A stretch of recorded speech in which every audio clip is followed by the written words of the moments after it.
given a promise that God would see me through in writing novels. He had given me this passion to write Christian fantasy, and I loved always reading stories. I had all these characters and stories that I would create, but I never wanted to actually write them down because it was such a massive undertaking, and because I never knew whether or not it would be successful or not.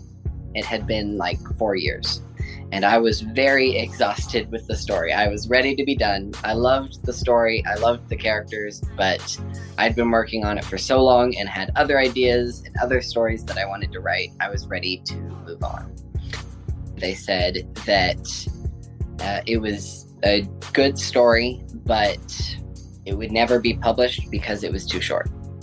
And not only would it not be published from them, but other publishers also wouldn't accept the book. That was incredibly draining and frustrating because I'd been working on this for 4 years and was ready to move on. And I really wanted to just give up, either move on to another thing or to another story that I could write. However, I was wrestling with this promise that God had given me, called preemptive praise.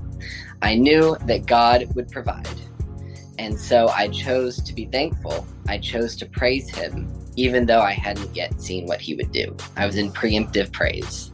And so as I glorified him and praised him for all that he not only had done, but will do, I started to get more ideas.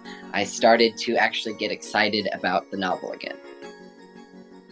Was skeptical that it was possible. And yet she was amazed by how everything was fitting together and how I had not only lengthened the novel, but I had made it so much more impactful, so much more powerful, and so much more interesting. I took it so much higher. And that is because I chose to be faithful and I chose to hold on to the promise he gives. We hold on to the promises God gives us, but we often don't realize that it is a process. If God gives you a promise, he will be faithful to see it through. It might take a long time. Like David, it might take many, many, many years.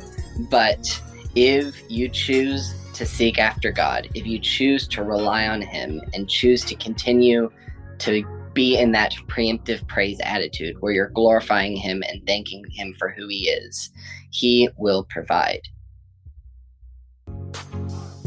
To be thankful is whenever I'm praying for anything, I come up with 2 reasons to be thankful. So let's say I have 3 people to pray for that day. I have to come up with 6 reasons to be thankful. And that's just a physical thing that I do to force myself to be like, okay, yes, I'm praying, but more than that, I'm being thankful. It also changes our mindsets because we're not just praying and begging for something to happen, and that can create bitterness and resentment towards God.